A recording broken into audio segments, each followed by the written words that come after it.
Hi hello welcome back to road to recipes. ಇದು holiday season ಆಗಿರೋದ್ರಿಂದ ಎಲ್ಲರೂ international trip ಹೋಗ್ತಿದ್ದಾರೆ. ನಮ್ಮದು ಒಂದಿರಲಿ ಅಂತ ನಾವು ಟಿಕೆಟ್ಸ್ ಬುಕ್ ಮಾಡಿಕೊಂಡು ಲಗೇಜ್ ಪ್ಯಾಕ್ ಮಾಡಿಕೊಂಡು ಏರ್ಪೋರ್ಟ್ ಕಡೆ ಹೊರಟೇಬಿಟ್ವಿ. ಹೂ ಸ್ಟಾಪ್ಡ್ ಯು? ನಿಮ್ಮನ್ನ ತಡೆದಿರುವವರು ಯಾರು? ನಮ್ಮ ಫ್ಲೈಟ್ ಇದ್ದಿದ್ದು ರಾತ್ರಿ 12:20ಕ್ಕೆ. ಅದಕ್ಕೆ ನಾವು ಮನೆ ಬಿಟ್ಟಿದ್ದು ಸಂಜೆ 6 ಗಂಟೆಗೆ. 6 ಗಂಟೆಗೆ ಮನೆ ಬಿಟ್ಟರು ಏರ್ಪೋರ್ಟ್ ರೀಚ್ ಆಗೋ ಅಷ್ಟರಲ್ಲಿ 9:15 ಆಗಿ ಹೋಗಿತ್ತು. ನಾವು ಹೊರಟಿದ್ದು ಮಲೇಷ್ಯಾಗೆ. ಬುಕ್ ಮಾಡ್ಕೊಂಡಿದ್ದು ಮಲೇಷಿಯನ್ ಏರ್ಲೈನ್ಸ್. ಆಯ್ತು, ಆಮೇಲೆ ನಾವು ಹೋಗೋದಕ್ಕೂ ಚೆಕ್ ಇನ್ ಸ್ಟಾರ್ಟ್ ಆಗಿತ್ತು.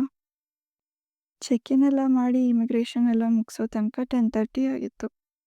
ಇನ್ನು ಇಮಿಗ್ರೇಷನ್ ಬಗ್ಗೆ ಹೇಳೋದಾದರೆ ಇಮಿಗ್ರೇಷನ್ ಪ್ರೊಸೆಸ್ ತುಂಬ ಬೇಗ ಆಗೋಗುತ್ತೆ. ಯಾರೇ ಮಲೇಷಿಯಾಗೆ ಟ್ರಾವೆಲ್ ಮಾಡಬೇಕು ಅಂದರೂ 3 ಡೇಸ್ಗೂ ಮುಂಚೆ ಮಲೇಷ್ಯಾ ಡಿಜಿಟಲ್ ಅರೈವಲ್ ಕಾರ್ಡ್ನ ಫಿಲ್ಲಪ್ ಮಾಡಬೇಕು.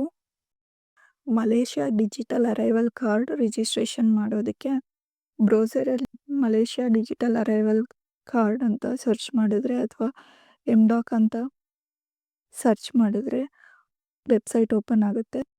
ಆ ವೆಬ್ಸೈಟ್ ಓಪನ್ ಮಾಡಿದ್ರೆ ರಿಜಿಸ್ಟ್ರೇಷನ್ ಕೇಳುತ್ತೆ. ರಿಜಿಸ್ಟ್ರೇಷನ್ ಕ್ಲಿಕ್ ಮಾಡಿದ್ರೆ ಅಲ್ಲಿ ನಮ್ಮ ಡೀಟೇಲ್ಸ್ ಕೇಳುತ್ತೆ. Passport number, name, personal information, travel details, travelling date, return date, ಎಲ್ಲಿ ಸ್ಟೇ ಮಾಡ್ತೀವಿ, ಪರ್ಪಸ್ ಆಫ್ ವಿಸಿಟ್ ಎಲ್ಲನೂ ಫಿಲ್ ಮಾಡಿ ಸಬ್ಮಿಟ್ ಮಾಡಿದ್ರೆ ಕನ್ಫರ್ಮೇಷನ್ ಮೇಲ್ ಬರುತ್ತೆ. ಇನ್ನು ವೀಸಾ ಆನ್ ಅರೈವಲ್ ಇರೋದ್ರಿಂದ ಇಮಿಗ್ರೇಷನ್ ಪ್ರೋಸೆಸ್ ತುಂಬ ಬೇಗ ಆಗೋಗುತ್ತೆ.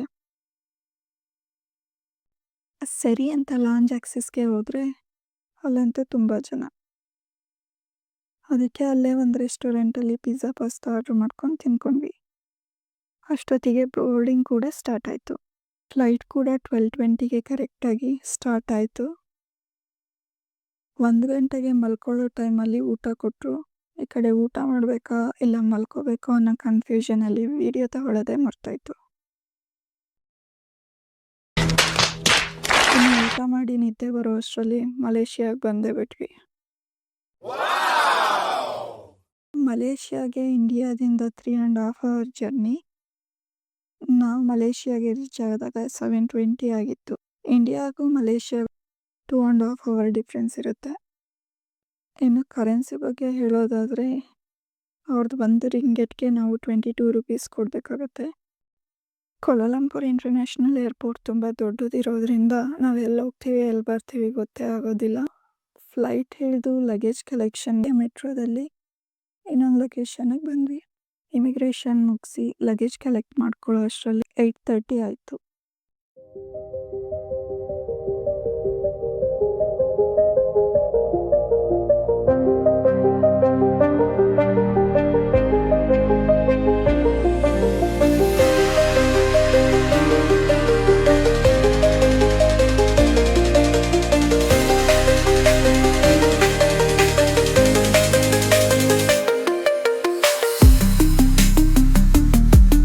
ಇನ್ನು ಸಿಮ್ ಕಾರ್ಡ್ ನಾವು ಏರ್ಪೋರ್ಟಲ್ಲೇ ತೊಗೊಂಡ್ವಿ. 40 ರಿಂಗೆಟ್ಸ್ಗೆ ಅನ್ಲಿಮಿಟೆಡ್ ಲೋಕಲ್ ಕಾಲ್ ಮತ್ತು ಅನ್ಲಿಮಿಟೆಡ್ ಡೇಟಾ 1 ವೀಕಿಗೆ ಸಿಕ್ತು.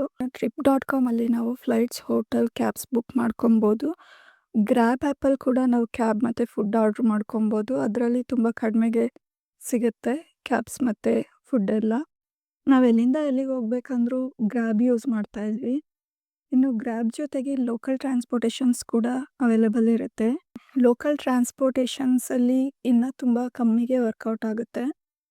ಸೊ ಲೋಕಲ್ ಟ್ರಾನ್ಸ್ಪೋರ್ಟ್ನ ಬುಕ್ ಮಾಡ್ಕೊಳ್ಳೋದ್ರಿಂದ ನಮಗೆ ಅಮೌಂಟ್ ಕಮ್ಮಿ ಬೀಳುತ್ತೆ. ನಾವು ಉಳ್ಕೊಂಡಿದ್ದಿದ್ದು ಹೋಟೆಲ್ಲು ಕೋಲಾಲಂಪುರ್ ಸಿಟಿ ಸೆಂಟರಲ್ಲಿ ಇದ್ದಿದ್ದರಿಂದ ಏರ್ಪೋರ್ಟಿಂದ ನಮ್ಮ ಹೋಟೆಲ್ಗೆ 30 ಕಿಲೋಮೀಟರ್ಸ್ ಆಗಿತ್ತು. ಹೋಟೆಲ್ಗೆ ಹೋಗೋ ಅಷ್ಟರಲ್ಲಿ 10 o'clock ಆಗಿತ್ತು. ಬ್ರೇಕ್ಫಾಸ್ಟ್ ಮಾಡಿ ಹೋಟೆಲ್ ರೂಮ್ ಚೆಕ್ ಇನ್ ಮಾಡಿ ರೆಸ್ಟ್ ಮಾಡಿ ಈವ್ನಿಂಗ್ ಸೈಟ್ ಸೀಯಿಂಗ್ಗೆ ಹೊರಟ್ವಿ. ನೆಕ್ಸ್ಟ್ ವಿಡಿಯೋದಲ್ಲಿ ಯಾವ್ಯಾವ ಪ್ಲೇಸ್ಗೆ ಹೋಗಿದ್ವಿ ಅಂತ ತಿಳಿಸ್ಕೊಡ್ತೀವಿ. ವಿಡಿಯೋ ಇಷ್ಟ ಆಗಿದ್ರೆ ಲೈಕ್ ಮಾಡಿ, ಫ್ರೆಂಡ್ಸ್ ಆ್ಯಂಡ್ ಫ್ಯಾಮಿಲಿ ಜೊತೆ ಶೇರ್ ಮಾಡಿ.